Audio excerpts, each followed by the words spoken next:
When Abby was born, it was kind of a whirlwind experience. Obviously, she was our first, and so kind of a lot of emotion of, are you ready?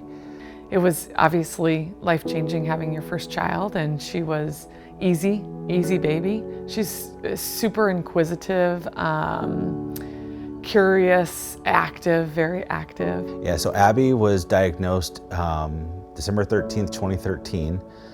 So she was 8. Leading up to the holidays, leading up to Thanksgiving, I had noticed, and her dad had noticed, that she was eating a lot.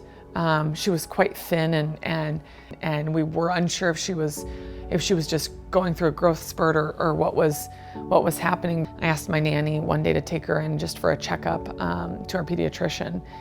And I was in a large meeting at my work, and my phone kept ringing.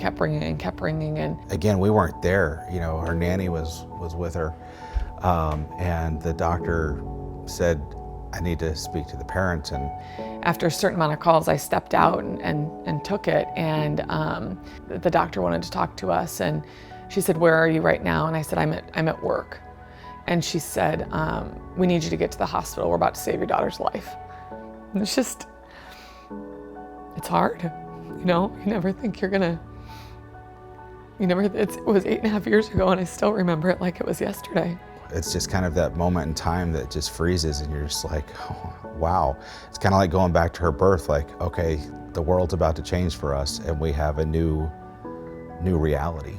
I remember talking to my ex-husband, Abby's dad, Brian, on the phone as we were driving down there, and he said, how are we going to tell her that she has that? Like, we were trying to plan as parents. What are we going to do?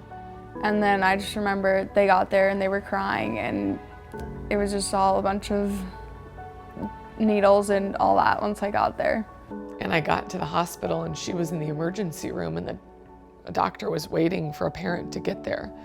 She kind of looked at me and she said, are you her mom? And I said, yeah. And she said, okay, it's go time.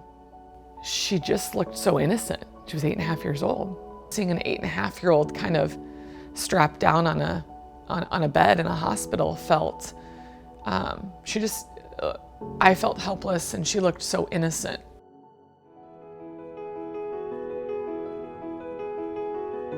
But again, it's 3 intensive days of learning and trying to understand everything that you have to know in order to handle every situation that comes up. I think it's just that fear of the unknown of what's next, and are we fully prepared for what's going to happen in the next several days, weeks, or months. I was scared to forget to take insulin or forget to take a dose, and I was scared to get sick again and fall back to that cycle of being in the hospital. And it was just weird, like, being so closed off, and like I was the only one going through it. No one like understood what was happening. Diabetes, yeah, made me feel very alone at first. I didn't know anything about diabetes at the time. And I remember her diagnosis was on December 13th, and I remember heading into the holidays. How do we even deal with this? There's been a lot of times where things have not gone well. I was just in the hospital a lot, and it just felt like I was doing my job and like taking care of myself and taking insulin, but it was not good enough, and things just kept failing. She had picked up a stomach flu, and I'm trying to stop her from throwing up and getting sick. I'm trying to keep her insulin levels in check, and I didn't know how to do that.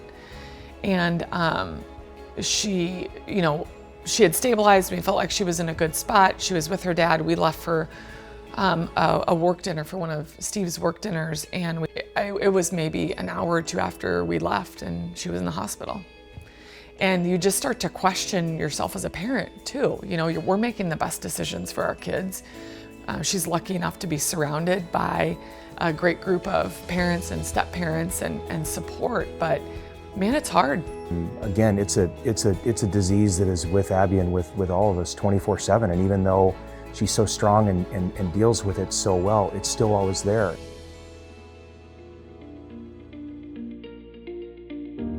What are my hopes and dreams for Abby?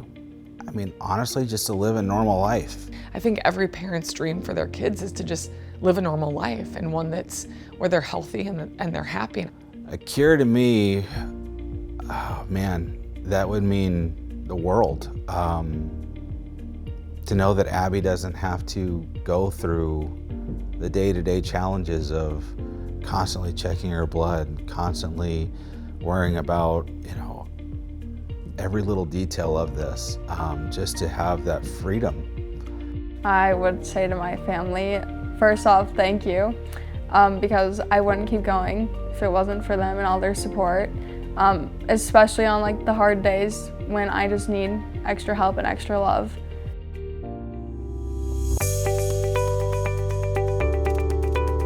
Shortly after Abby was diagnosed, we were in the hospital, and I was given a welcome pack. I remember this little teddy bear.